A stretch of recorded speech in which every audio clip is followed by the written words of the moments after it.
Hey guys, welcome back. Tonight we're diving into something that's both fascinating and honestly kind of tragic mental health in the Middle Ages. What did it mean to feel anxious, depressed, or just off? Well, spoiler alert, it didn't mean therapy a day off or even a sympathetic hug. Nope. In medieval Europe, it meant leeches, moonlight, panic rogue uteruses, and a lot of prayers that may or may not have included yelling at you. So, before we start, make yourself comfortable. Maybe dim the lights, turn on a fan for that cozy white noise, and grab a warm drink. We're about to take a long, strange walk through the history of the human mind. Before it was really understood to be a mind. Let's rewind the clock. The four juices that ruled your brain. Imagine waking up in a stone cottage somewhere in medieval Europe. You're tired. You feel weirdly sad for no reason. Maybe you're a little too emotional over your burnt porridge. Today we might call that being stressed or mentally exhausted. But back then your doctor, or more likely your village healer with a strong opinion and a questionable beard would tell you, your humors are out of balance. No, not humor like jokes. We're talking literal bodily fluids. The ancient Greek theory of the four humors was still very much alive and thriving in medieval times, despite the fact that it was already about 1,000 years outdated. Here's the lineup. Blood. Too much of it. You're overly happy, enthusiastic, even manic. Solution. Bloodletting, of course. Yellow bile excess made you angry, impulsive, and basically ready to punch a bishop over lunch. Black bile. This was the melancholy juice. You cried too much, spent too much time staring at the wall. Clearly your black bile needed draining. Phlegm, the couch potato fluid. Too much of it and you were sluggish, quiet, maybe just a little too chill for a world that preferred hard labor and harder bread. So, if your emotions were off, the cure wasn't journaling or CBT. It was probably a knife, a bucket, or some laxatives. Yes, laxatives. Because apparently if your soul hurt, your bowels were to blame. The most medieval diagnosis. Ever do you feel moist or dry? Today. Physicians, again, we're being generous with that word, would try to diagnose you with a series of very scientific questions, like, do you feel too moist or maybe too dry? They might sniff your urine, or your breath, or consult the stars. Astrology wasn't a quirky sideline hobby. It was basically part of your medical chart. Too hot, too cold, too wet, too difficult to deal with without divine help. Whatever the answer, it always came back to the humors. And bleedin', always bleedin'. Sad bleed, angry bleed, confused, definitely bleed. Some people practically lived with a permanent arm bandage, and if that didn't help, you might be prescribed something to make you poop for a week straight. Mental health, Yazbuas, medieval detox. Mood swings must be the moon. Let's say your humors were fine, but you still found yourself sobbing uncontrollably under a full moon. The answer. Obvious, the moon did it. That's where we get the word lunatic, from the Latin luna, the moon. People believed that the moon could scramble your brain like a bad egg. Too much moonlight exposure was thought to slosh around the fluids in your head, disrupting your delicate internal juice cocktail. Did you cry a lot? Talk to animals? Get weird during a full moon? They didn't call a therapist. They locked you in your house until the lunar cycle passed. Epilepsy must be the moon. Hallucinations. The moon. That time you yelled at your goat and accused it of lying. Yep, definitely moon madness. Farmers even claimed their sheep acted weird and their oxen rebelled under moonlight. If a pig kicked over a cart, someone somewhere probably said, "It's the moon, clearly." Of course, there was zero science behind this, but again, there was also zero science. Feeling off. Let's ask the priest. If it wasn't your humors or the moon, your next stop wasn't a doctor, it was your local priest. Why?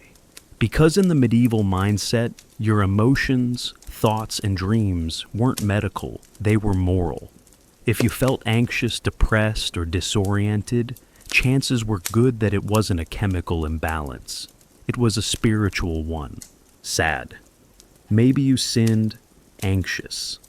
Maybe the devil was hanging around your soul like an uninvited house guest, hearing voices. Oh, that's a demon, no question. The priest might offer you confession, a bit of fasting, a lot of guilt, and maybe a stern reminder that you were made of dust. In extreme cases, he might throw in an exorcism, because clearly if you were hallucinating or hearing divine messages, it wasn't trauma, it was Satan. And to be clear, these weren't fringe practices. This was the mainstream path to mental health. If your neighbor saw you pacing and mumbling, they weren't thinking burnout, they were thinking spiritual emergency. Minor emotional problems. Lock them in a room. Let's say you weren't possessed, but you also weren't fine. Maybe you just cried a little too often, or got distracted during dinner and stared at a candle like it had life advice. In this case, you didn't get help. You got isolation. Some monasteries believe that intense emotion was a sign of moral failure. You'd be told to repent fast and sleep on an uncomfortable surface until the sadness went away. Spoiler, it didn't. But at least you were quiet about it. In fact, a lot of people check themselves into monasteries voluntarily, not for spiritual awakening, but to escape the crushing weight of daily life. Kind of like a medieval retreat if your idea of relaxing involves chanting discomfort and zero personal agency. Herbs, cats, and accusations of witchcraft. There was, however, one group that kind of understood mental health better than anyone else at the time, the herbalists. Usually elderly women with gardens, cats, and very suspicious levels of calm wisdom. These women weren't doctors or priests. They were often called cunning folk, and they asked wild questions like, when did you start feeling like this? Are you sleeping? Is your mother-in-law being a problem again? They'd give you tea, maybe a poultice, and more. Importantly, they'd listen. They treated sadness with lavender and balm anxiety with chamomile and conversation, and despair with mugwort St. John's wort, and if things got really dark, some poppy extract. You called it tea. They called it a little help from nature. We'd call it light narcotics. Of course the church hated them. They didn't quote scripture. They didn't demand repentance. They just helped. And for that, many were quietly appreciated and just as often accused of witchcraft if they became too popular. All right, so now you've tried everything the medieval world had to offer for your mysterious emotional issues. You've been bled. You've stared at the moon suspiciously. A priest has told you to fast and repent. Maybe a sweet old lady gave you tea, and now your legs are numb, but you don't feel as sad. So, progress. But let's say none of that worked. You're still weeping into your bread. Or worse, you're talking to it. In today's world, you might see a therapist, or get referred for medication. In medieval Europe, you got an exorcism. Let's scream the sad out. The logic was simple. If you acted weird, it had to be demons. Why else would you cry at the moon talk in riddles or sing to your soup? And so came the minor and major exorcisms. The minor ones were mostly prayer circles with a lot of muttering, some holy water, and a priest giving you side-eye. The major ones, those were basically spiritual WWE. We're talking a robed priest with intense eye contact, a backup choir of monks humming ominously, Latin chanting at full volume. A relic or two waved aggressively in your face, and if you flinched, aha, that meant it was working. Sometimes you were tied down. Sometimes you were made to drink holy water until you gagged. One poor guy reportedly had his demons smoked out of his ears using burning sage and frankincense. Whether the demons left or just passed out, no one really knows. And if nothing worked, you weren't seen as misunderstood or misdiagnosed. You were declared morally corrupt or naturally wicked.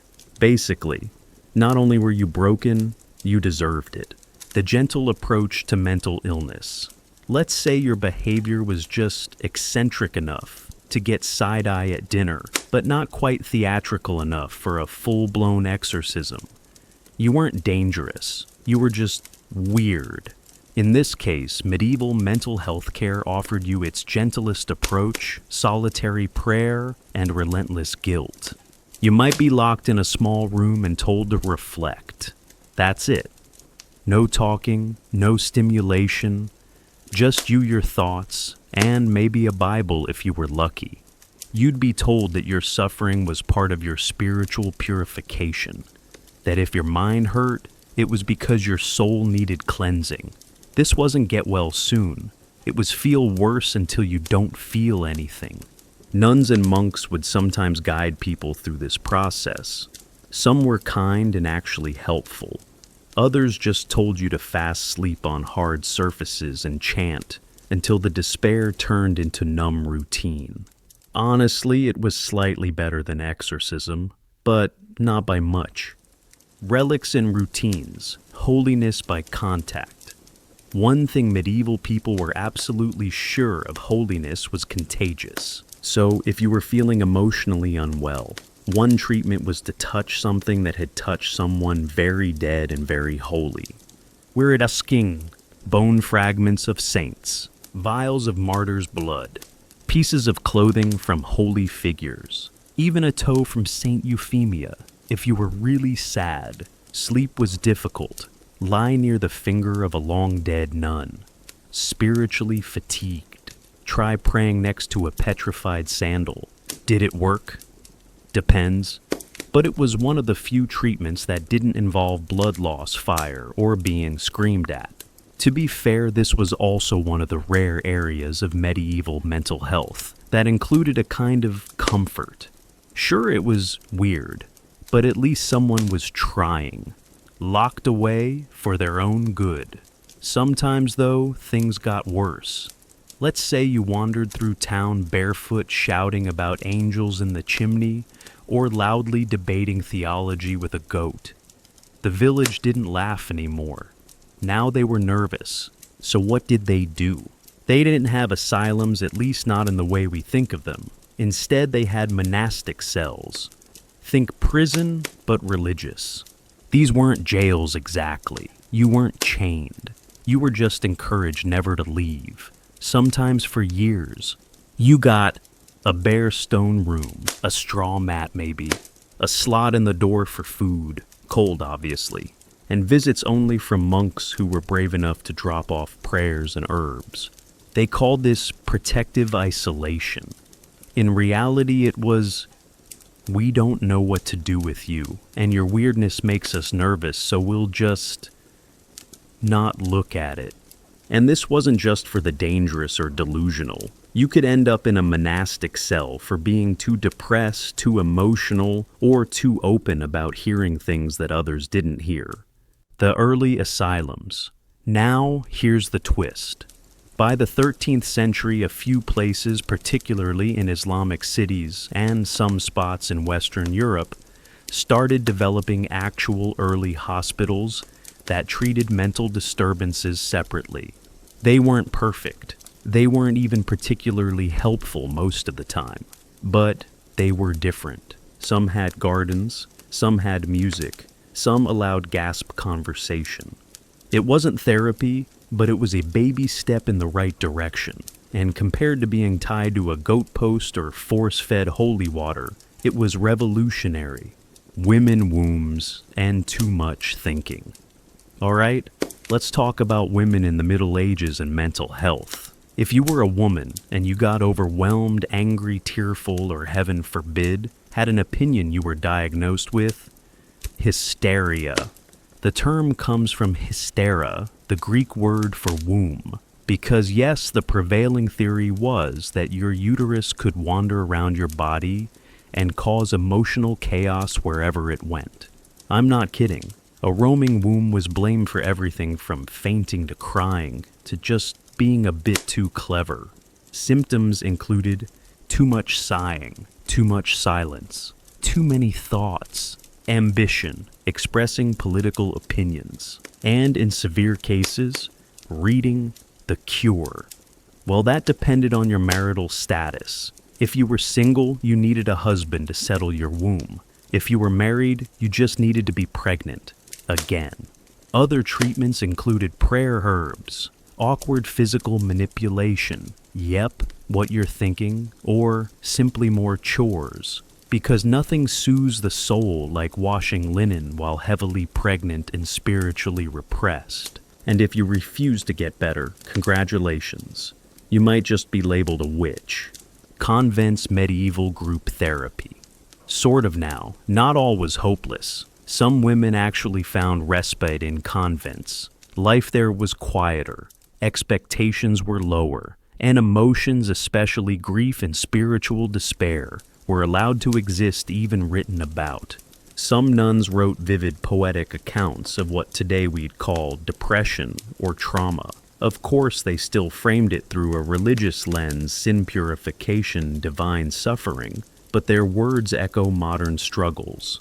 Convents in some cases were the only safe space for women to express emotional distress without being married, off, punished, or set on fire.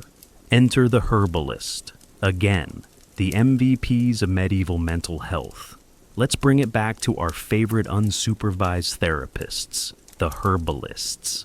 These women, cunning folk, midwives, folk, healers, were the true MVPs of mental health.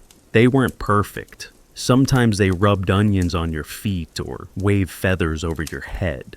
But they also listened without judgment, offered herbs that actually helped, lavender balm, valerian, told you your pain wasn't a demon, it was exhaustion, and treated emotional distress like something real, not just sinful or scandalous.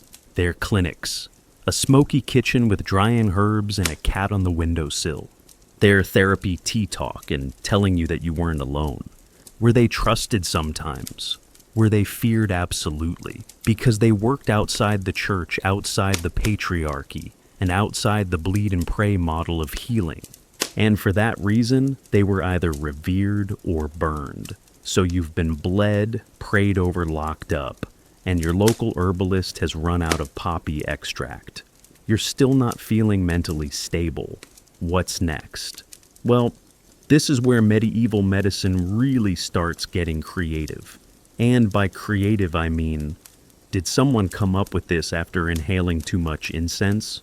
Because when all else failed, medieval mental health treatments entered what we'll politely call the experimental nonsense phase. The dead owl treatment. Let's start with one of the all-time greats, the dead owl on your head remedy. Yes, you heard that right. If you were plagued by too many thoughts, melancholy, or persistent sadness, one popular treatment was to tie the carcass of an owl to your head. Why? Because owls were symbols of wisdom, and the logic went like this. If an owl is wise, it can absorb your confusion through your skull.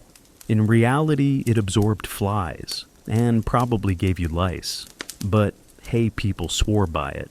If that didn't work, you could always try powdered gemstones.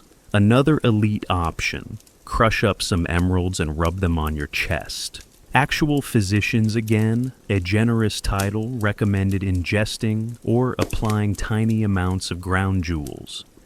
Emeralds for anxiety. Rubies for sadness. Sapphires for clarity. So if you were emotionally spiraling and also fabulously wealthy, you might have spent your afternoons snorting gemstones like medieval Pablo Escobar. This, of course, did nothing except ruin your intestines and your jewelry collection. Pigeon aromatherapy. Maybe that owl's rotting and the gemstones gave you hives. Time for something more spiritual. One guidebook recommended stuffing herbs into the body of a dead pigeon, lighting it on fire, and waving the smoke near your head. Bonus points if you chanted softly while doing it. Did it help? Absolutely not. But you smelled vaguely festive afterward, like rosemary and regret. Whisper into a dog's left ear. Here's one of my personal favorites. If you were especially anxious or plagued by dark thoughts, you were advised to whisper your worries into the left ear of a black dog, then send the dog away. Apparently, the dog would carry your sorrow with it and leave you purified. I can't confirm whether the dog understood the assignment, but this method is still more therapeutic than some family dinners. Wrap yourself in wolf skin. During a thunderstorm. Another lesser-known prescription for emotional turmoil.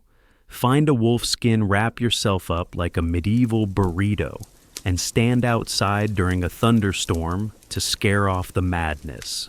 This was actually recommended in some early medical texts. Thunder, they believed, could shock the mind back to sanity, which makes sense only if your mental health issue is boredom and your solution is, what if I just get struck by lightning? Blame the planets. And if none of these worked, there was always astrology. Physicians would often explain your emotional crisis as a result of Mars being in a bad mood, or Saturn throwing a tantrum. Your treatment might be delayed until Jupiter was in a better position to supervise. So if you were spiraling, the medical advice might literally be, wait until the stars stop being rude. When all else fails, go on a pilgrimage. Eventually, if you'd tried everything, leeches' prayers, herbs, owls, gem, dust, smoke, birds, and still felt spiritually soggy, there was always one more option. Walk it off. For several hundred miles. A pilgrimage wasn't just a spiritual journey, it was also medieval therapy. The idea was that by walking to a holy site, you'd slowly leave your sins, your sorrow, and possibly a few toenails along the way. You might start in your village and head to Canterbury, Santiago, or Rome. Along the way, you'd pray fast chant, sleep in barns, cry in fields, and with any luck, forget why you started in the first place. Did it fix your mental health? Not really, but it gave your body something else to hurt. The town madman. Medieval society's most unexpected kindness. Now, here's where things get interesting.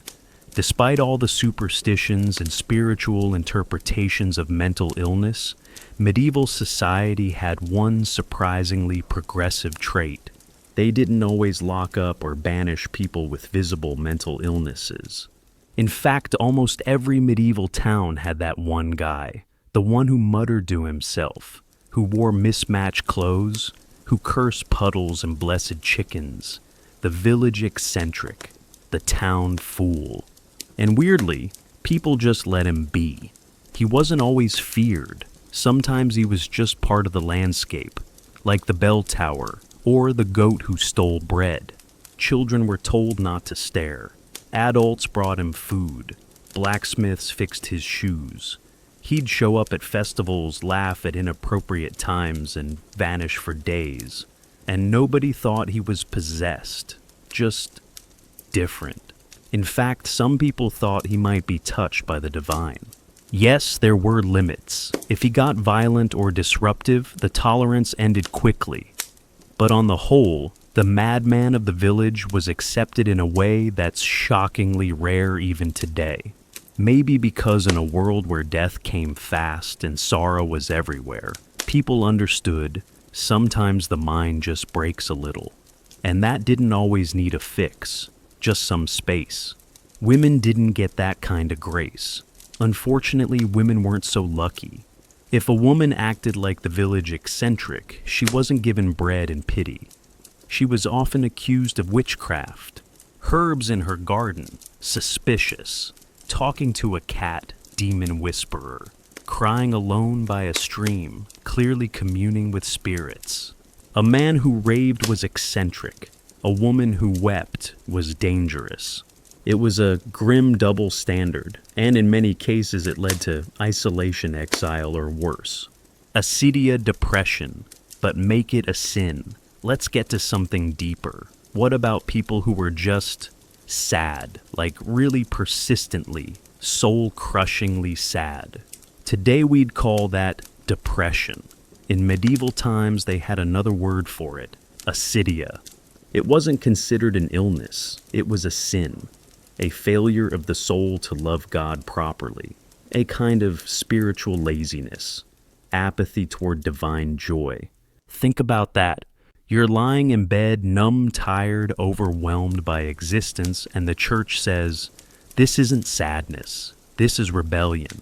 It was especially common among monks. They even gave it a name, the noonday demon.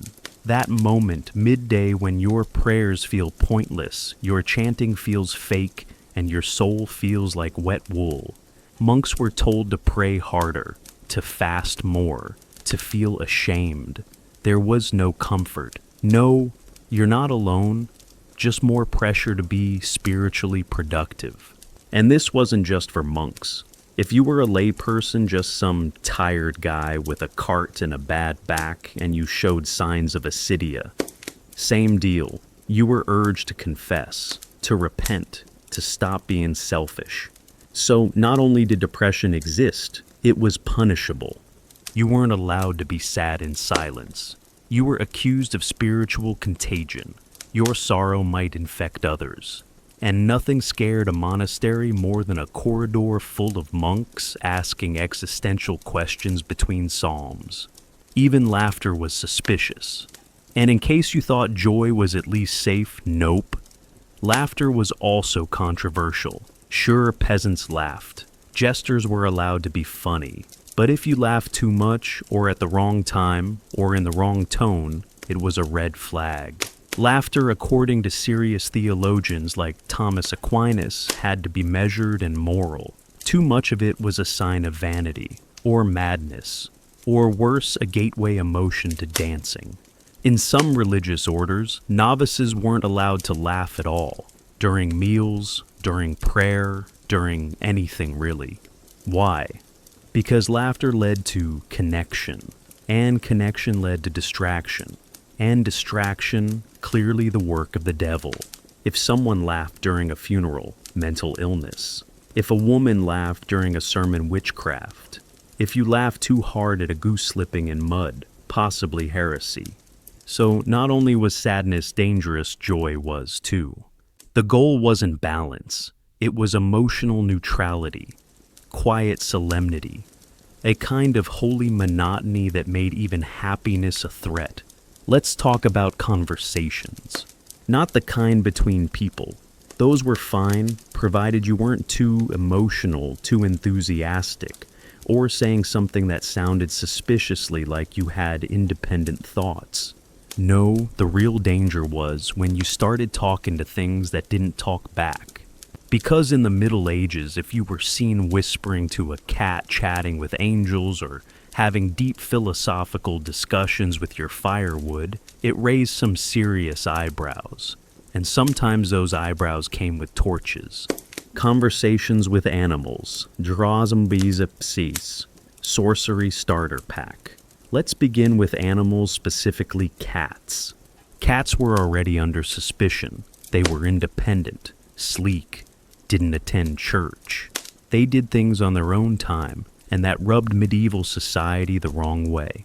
So, if a woman was often seen with a cat petting it, feeding it, talking to it, it was assumed that cat might be her familiar, a demon in disguise, a whispering sidekick from the underworld. It didn't help that cats had this eerie habit of showing up exactly when they weren't wanted, silently judging you from the shadows like a furry therapist. Now, if that same woman also grew herbs, big red flag. If she gave advice, very big red flag. And if she was unmarried or widowed, and didn't seem interested in being quiet about it, oh no, that's witchcraft. obviously. Even birds were suspicious. Bestiary's medieval books about animals were filled with facts like crows can predict death, or owls are wise but evil, or if a goose honks 3 times, someone's definitely cursed. So if someone said a raven told them to stay inside, that wasn't poetic. That was grounds for interrogation. Even dogs' man's best friend weren't entirely safe. If your dog started acting strangely around someone, that person might get blamed for everything. Emotional instability, a ruined harvest. Or that one time your neighbor's goat got stuck in a bucket. Angels' dreams and the fine line, between mystic and mad. Then there were angels. According to religious texts, angels were always around, watching, guiding, occasionally showing up to deliver cryptic warnings and spark the beginning of an apocalypse. So if you claim to have seen or heard an angel, the reaction depended entirely on who you were and how poetic your visions were. If you were a cloistered monk or nun and described your angelic encounter in flowery Latin congratulations, you were probably having a divine revelation, a future saint maybe, someone who would eventually get a church named after you. But if you were a farmer named Bertram, muttering in the fields about feathered beings with burning eyes and instructions to build a mud tower, you were either delusional, possessed, or 2 steps away from being tied to a pole and purified with fire. Timing mattered, so did gender. Men who had visions might be prophets. Women who had visions, more likely to be diagnosed with womb madness or Satan's Wi-Fi connection. Imaginary friends, a childhood privilege kids, were given a little more slack. If your 60-year-old claimed to have an invisible friend named Brother Tomato, who liked to eat dirt and sing at the moon, people just chuckled and patted him on the head. But adults were supposed to know better. An adult who claimed to speak with invisible companions or hear voices from the stars, that person was either blessed if in a monastery or blasphemous if near a bakery. The dividing line was thin and dangerous. Some mystics like Hildegard of Bingen were tolerated because they were educated, cloistered, and wrote their visions down in well-structured prose. Their hallucinations were wrapped in music, art, and theology. But the average person? No such luck. The wrong voice at the wrong time could turn you from respected elder to neighborhood cautionary tale overnight. Public eccentric or family secret. The 2 faces of madness. Mental illness in the Middle Ages often played out in one of 2 ways: loud and public, or quiet and hidden. Let's start with the loud. Every village had its natural fool. That's what they called someone visibly eccentric. Someone who laughed at odd moments, made cryptic statements about birds, or danced in the rain without shoes. And strangely, these people were often tolerated. Not pitied exactly, not respected, but included, like a fixture of the town. People whispered about them, yes, but they also gave them food, fixed their belongings, sometimes even saw them as divine messengers. They were the holy fools touched by God or fate or just the moon. Their weirdness wasn't always feared. Sometimes it was accepted. But inside the home, that was different. If your relative was withdrawn, despondent, or anxious, it became a private shame. Mental illness within the family was rarely discussed publicly. It was something to hide, or if possible, send away. Families begged monasteries to take in afflicted members, not for healing, just for the hope that maybe isolation and chanting would fix them, or at least make them someone else's problem. In worse cases, relatives were disowned, abandoned, forgotten. Because in medieval society, where your family reputation determined your children's futures, having a troubled sibling could destroy everything. The stakes weren't emotional, they were existential. Tiny glimmers of change. the very slow evolution of care. By the end of the Middle Ages, late 1400s, early 1500s, things began to shift. Not quickly, not dramatically, but the conversation started to change. Well, three main things. The Islamic Golden Age preserved and expanded medical texts, many of which were translated into Latin and spread across Europe. These texts approach the human mind as something to study, not just fear. The printing press arrived, and with it so did access to books, ideas, and alternative explanations for the human condition. Renaissance humanism slowly started pushing the idea that humans were complex, not just vessels for sin, but beings with minds worth understanding. We began to see treatises that used words like melancholy and mania, not as sins or curses, but as conditioned states of being tied to the body, environment, or temperament. Were the treatment still bonkers? Absolutely. But for the first time, there was a crack in the wall, a sense that the mind might be something to explore, not just cleanse with fire or blood. And in some cities like Valencia or Cairo, early hospitals were beginning to separate patients with mental disturbances into their own wards.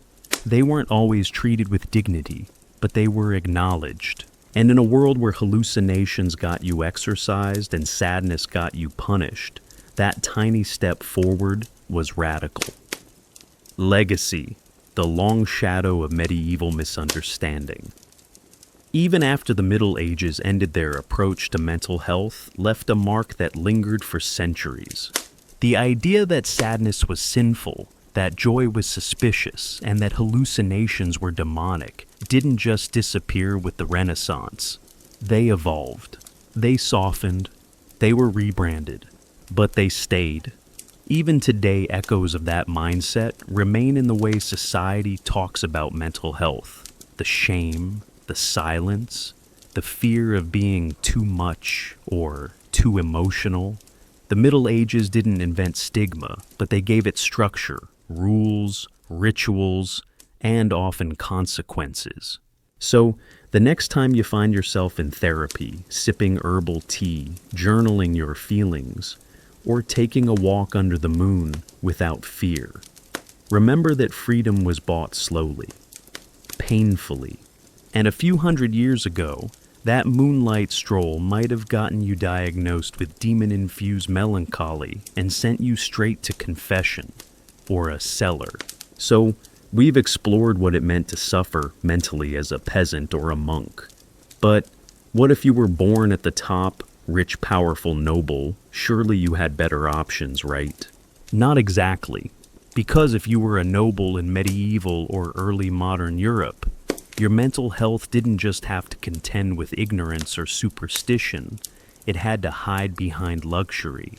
And often the higher your status, the more you suffered in silence, living in a portrait. From the outside, noble life looked divine. Marble halls, gold-trimmed tunics, servants on call, and feasts with enough goose to feed a village for a week. But what the paintings didn't show was the suffocation behind all that silk. Every noble's life was scripted. What to wear, when to wake, how to smile, even how to hold your spoon. In France, nobles at Versailles were expected to attend the lever, a bizarre ritual where courtiers gathered to literally watch the king get out of bed. If you missed it, people started whispering. If they stopped whispering, you were probably doomed. In Japan's Heian court, nobility had to master poetry, musical instruments, and a style of restrained expression so subtle you could insult someone just by the way you bowed. Every moment was performance. Joy had to be rehearsed. Sadness, not allowed. Rage, only in private maybe, in a letter written in calligraphy burned after midnight. And if you cracked, if your emotions bled through the mask, it was considered scandalous, dangerous, possibly treasonous. When wealth equals isolation, here's the cruel paradox: the more privilege you had, the less freedom you enjoyed. Noble children weren't raised, they were shaped, groomed for alliances, schooled in flattery and restraint, taught that vulnerability was a weakness and individuality a liability. Your sadness didn't matter. Your anxiety didn't matter. What mattered was legacy. You weren't living for yourself. You were living for your bloodline. And that pressure, it crushed people. In Russia, nobles were expected to uphold both political and spiritual order, especially under czars who believed they ruled by divine right. Doubting yourself wasn't just unhealthy, it was heretical. In England, nobles lived in opulent townhouses on credit-throwing parties they couldn't afford just to maintain appearances. Falling behind financially was one thing. Showing emotional instability at a ball that could tank your family's reputation for generations. And in Versailles, if you weren't seen smiling and laughing at just the right moment, you might be labeled unstable, or worse, boring, spiritual breakdown in a gilded cage. And when it all became too much, when nobles began to break from the pressure, it didn't look like a peasant's madness. There were no public outbursts. No barefoot rambling through the town square. Instead, it was quiet rebellion, a sudden refusal to attend court, long wordless walks in the garden, locking oneself in a room and refusing to speak, writing strange poetry that only hinted at despair. Some nobles turned to religion not out of devotion, but desperation. You'd see them fund chapels, endow monasteries, or sponsor pilgrimages in hopes that divine favor would cure their growing internal void. Some joined monasteries in their old age. Others hosted mystics hoping for vision signs, or even just someone to explain why they were so empty inside despite having everything. Even Louis XIV, the ultimate king of excess, grew increasingly religious in his later years. Behind all the sun imagery and silk was a man terrified that he'd damned his soul with war's mistresses and vanity. And his wasn't the only deathbed panic attack. Nobles across Europe tried to buy their way into heaven, with gold, with churches with tears, because for all their power, many of them lived in existential dread. The financial mental collapse. No one talked about. Let's not forget how often nobles were broke.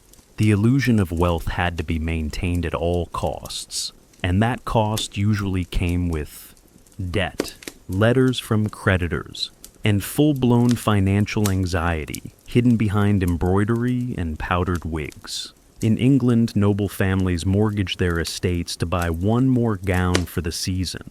In Russia, they sold heirlooms behind closed doors to keep hosting lavish dinners.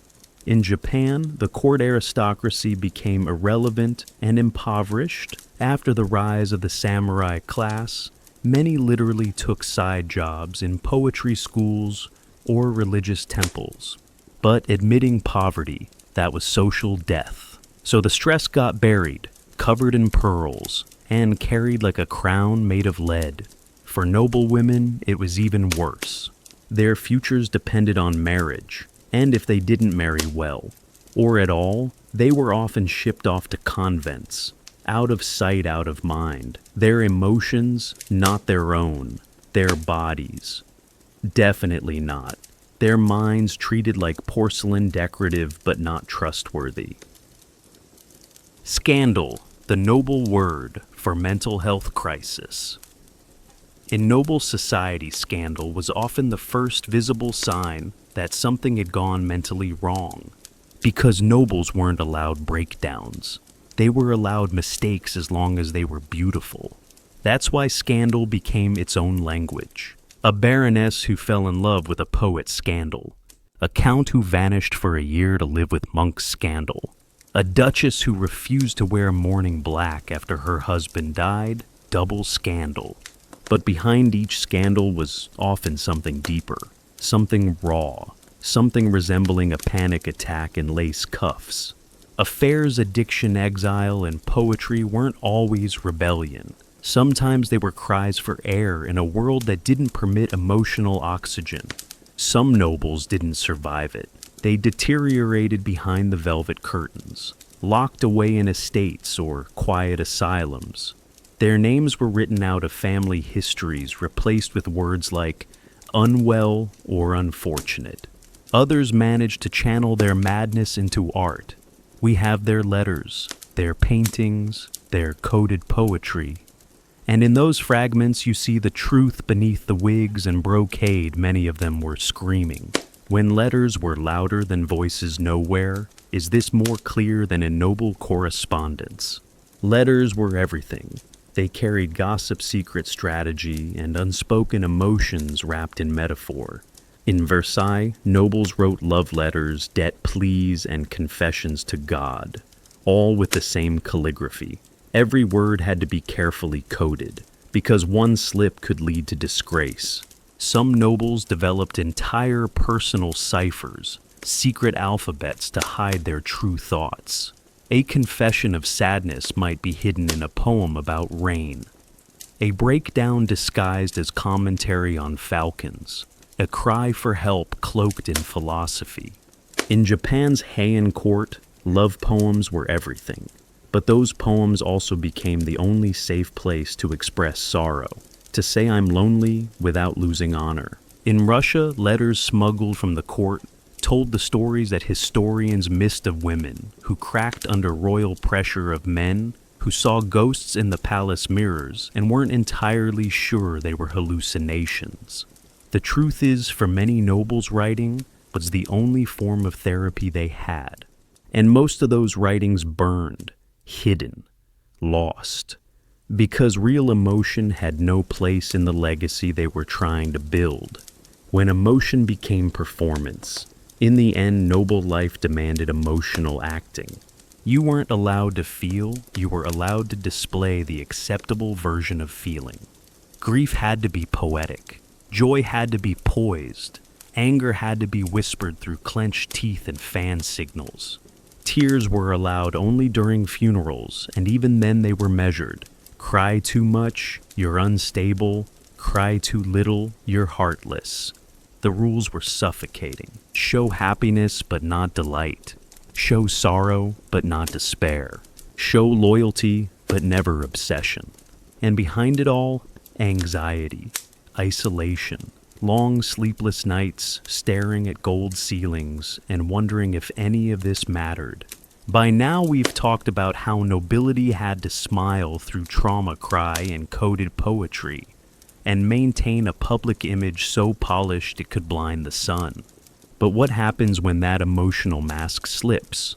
When the pressure gets too much and the carefully rehearsed role begins to fray, not with a bang, but with a whisper. Because nobles didn't revolt the way peasants did. They didn't storm castles or raise pitchforks. Their rebellion came in small, intentional disobediences, and every one of them was a risk. Rebellion, noble style, small acts, big consequences. In Versailles, skipping the king's morning wake-up ritual, the lever was a huge deal. It was like not showing up for your own promotion, but some nobles did it anyway. Not because they were too lazy, but because they were tired of playing the game. Some wore unfashionable colors, knowing full well that they'd get whispered about. Others had their portraits painted in styles that didn't flatter them, less as a vanity project, more as a middle finger to court expectations. A few nobles made scandalous marriages.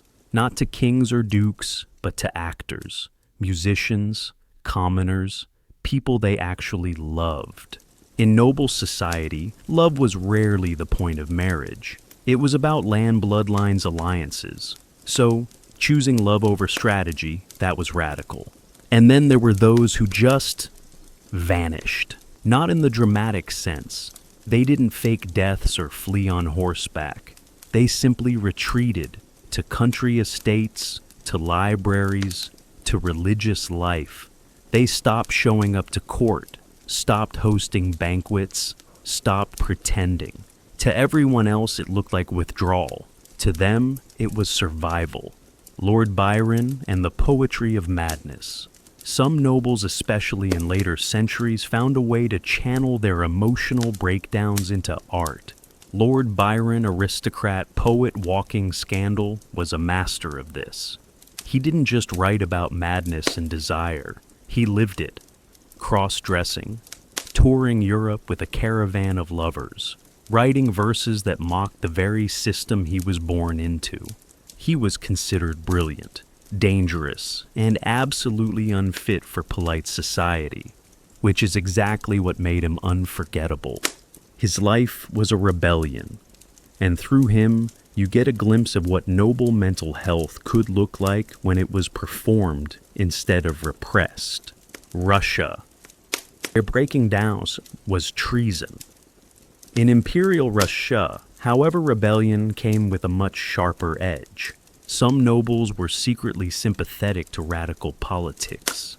They hid banned books, supported reforms, and spoke softly in salons about revolution. A noble admitting that the system was broken, that was dangerous. Others broke in quieter ways. They helped serfs escape, taught them to read. These weren't acts of charity. They were acts of quiet war.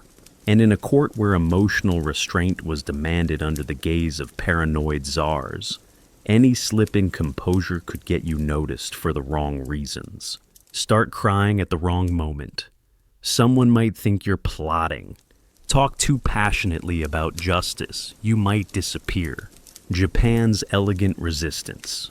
In Japan's Heian period, resistance among the aristocracy was wrapped in layers of metaphor and poetry. You didn't scream.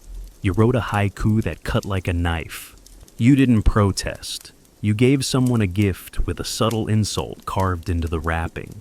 You didn't mourn with tears. You refused to shave your head in public, a traditional sign of grief. Some women resisted arranged marriages by writing secret poems to lovers they were forbidden to see. Others withdrew to convents not out of faith, but protest. These weren't grand revolutions, but they were revolutions nonetheless. The disappearing nobles. Then there were the ones who just opted out.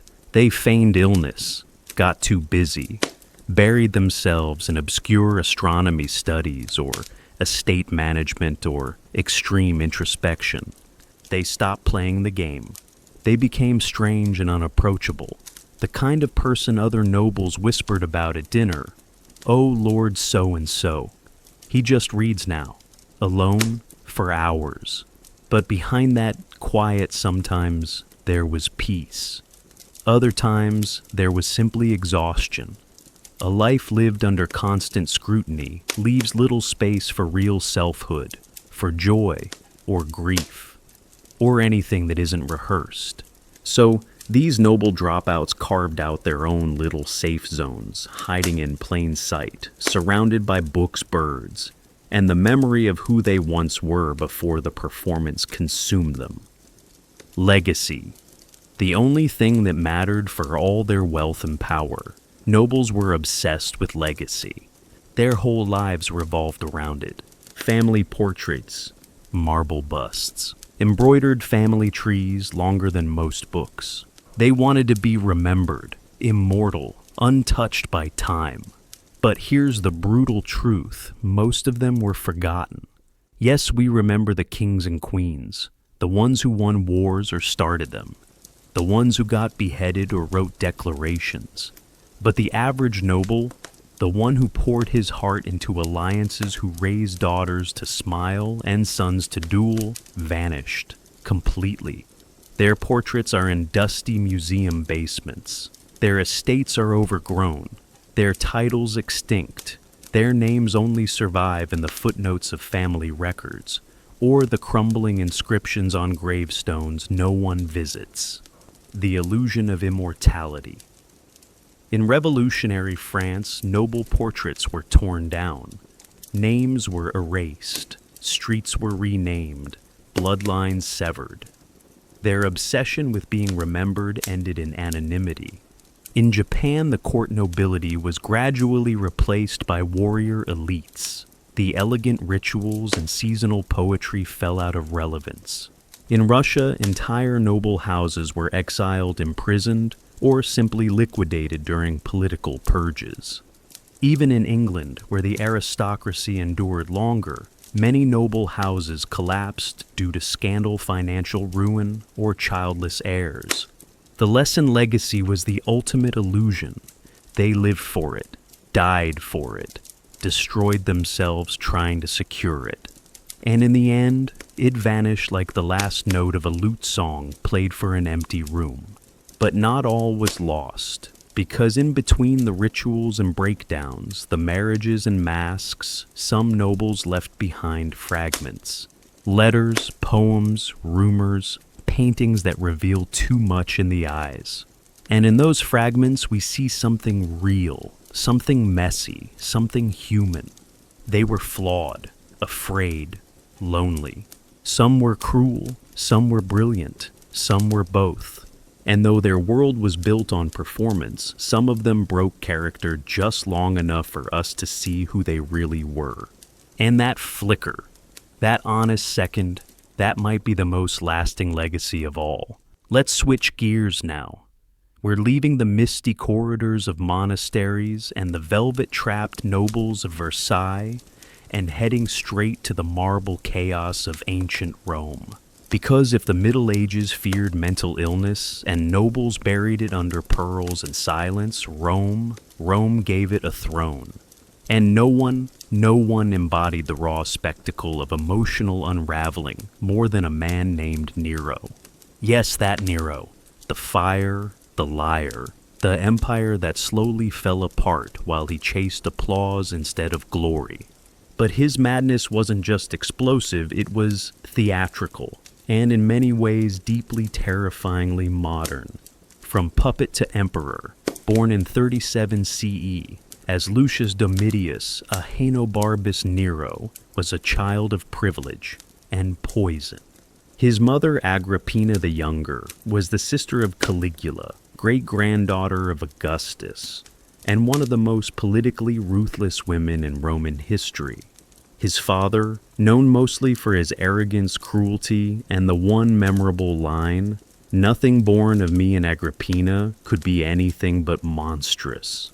Yikes. By age 2, Nero was fatherless. By age 16, he was emperor of Rome. Not because the stars aligned, but because Agrippina had carefully engineered his rise. She married her own uncle Emperor Claudius, then convinced him to adopt Nero over his own biological son. She secured Nero's marriage to Claudius's daughter. And behind the scenes, she pulled every string.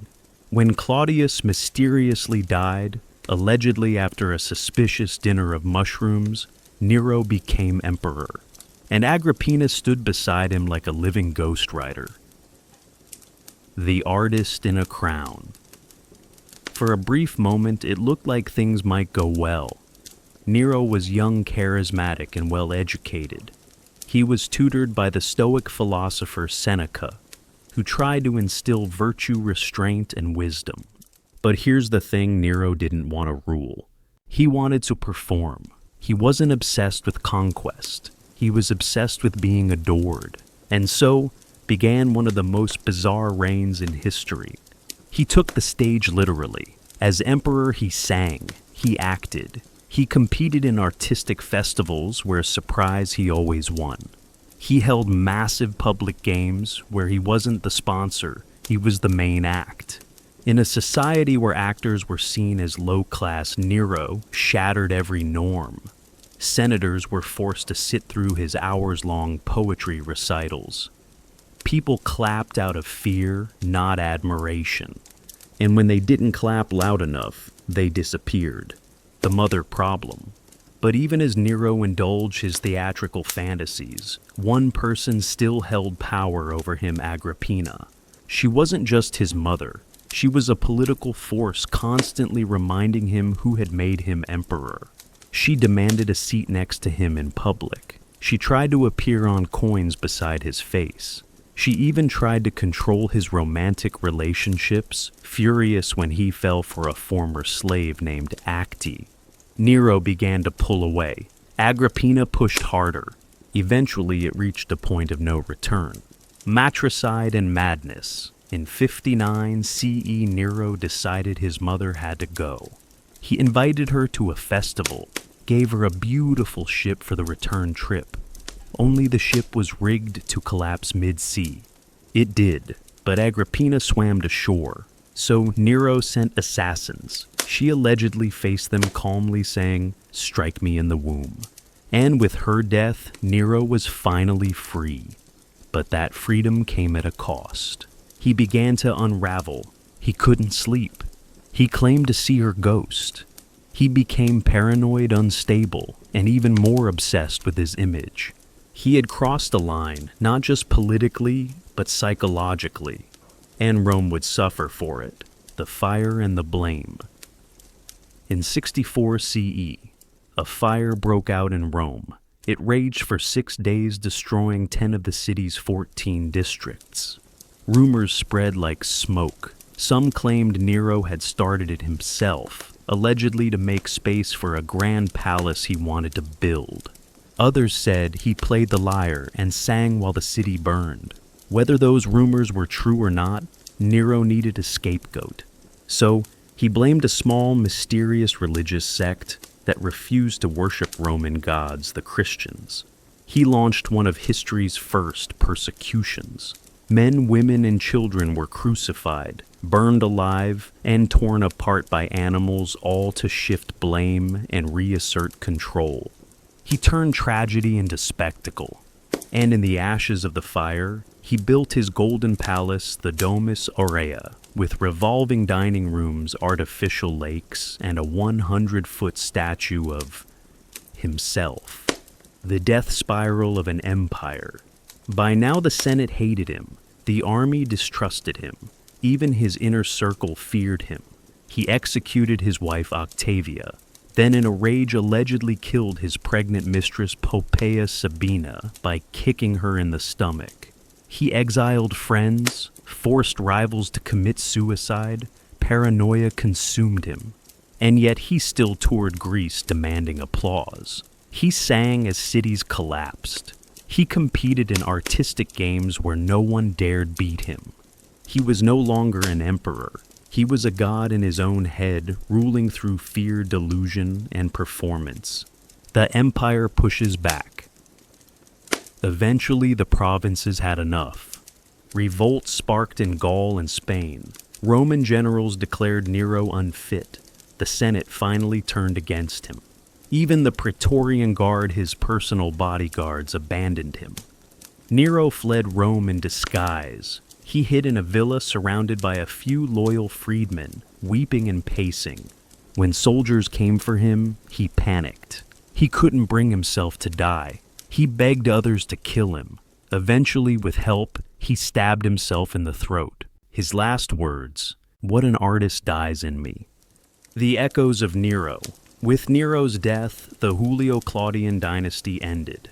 And yet, his legend didn't. Some mourned him, others feared him, and a few refused to believe he was truly gone. Over the next few decades, 3 separate men claimed to be Nero reborn. They toured the eastern provinces singing and demanding worship. Even early Christians began to fear that Nero would return as the Antichrist. And why not? He was the prototype, a charming sociopath with a god complex and a flair for fire. But here's the twist. Nero understood something that would define politics for millennia. Power isn't just about control. It's about image, about performance. He didn't want to rule. He wanted to be remembered. And in that sense, he got exactly what he wanted. So here we are at the end of a very long, very twisted road. From leeches and lunar madness in the Middle Ages, to nobles who smiled while breaking apart inside silk cages, to emperors who played music while their empires burned. But what does it all mean? What's the thread connecting medieval melancholy, noble repression, and Nero's flaming ego? It's this. For most of human history, mental health wasn't treated. It was feared. hidden, weaponized, and sometimes exalted, but only if it came with fame, wealth, or myth. And now, we're still cleaning up the aftermath. Modern sanity. Ancient roots. The funny thing is, we like to believe we're beyond all this now. That we live in a time where anxiety is diagnosed, depression is treated, and the soul-crushing weight of performance is finally being acknowledged. But the ghosts of the past linger in subtle ways. Think about it. We still romanticize the tortured genius. We still hesitate to talk about mental illness in the workplace. We still shame ourselves for needing rest. We still confuse visibility with worth. We still believe some people have it all and therefore shouldn't struggle. Sound familiar? That's the voice of 1,000 years of history whispering in your ear. That's the nobleman with trembling hands being told to compose a sonnet. That's the peasant girl being accused of witchcraft for crying too much. That's Nero asking the world to love him while setting it on fire. Rebuilding the inner world. So what do we do with this history? We don't erase it. We don't mock it.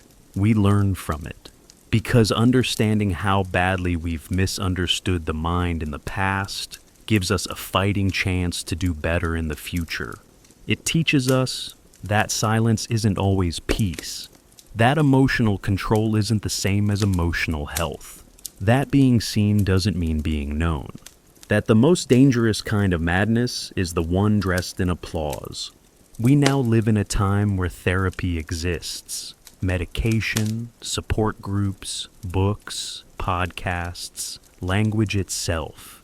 We have names for the things that once got people locked away or burned. And that's a miracle. But we also have systems that still echo the past. Workplaces that reward burnout. Schools that ignore neurodivergence. Families that teach boys to be strong and girls to be quiet. Governments that fund war faster than wellness. So, we're not done. The human mind, a battlefield and a temple mental health, isn't just a personal journey. It's a historical act of rebellion. Every time you name your sadness, every time you ask for help, every time you choose rest over perfection, you are doing something revolutionary. You are breaking a chain that's been passed down for centuries. You are choosing truth over performance, healing over legacy, being over pretending. You are rewriting the script Nero tried to perform. You're stepping off the stage and walking into something quieter, deeper, and infinitely more real.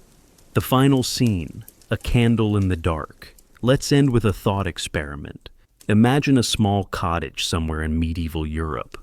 It's night, cold. Rain taps softly on the roof. Inside, a woman sits by the fire. She's tired. Not just physically, but soul tired. Her thoughts are heavy. Her chest aches. She's afraid she's possessed, or sinful, or broken. She's alone. Except, in the corner, her old cat watches silently. And from a shelf nearby, a little pouch of herbs, lavender maybe, left by a village woman who didn't ask questions. And in that tiny space, something happens. She doesn't confess. She doesn't scream. She doesn't bleed.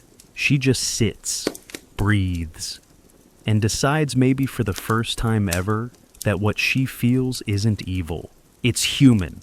That flicker of realization. That's the beginning of modern mental health. Not a hospital, not a diagnosis, but a whisper in the dark that says, you are not cursed, you are simply hurting. And that's how healing begins.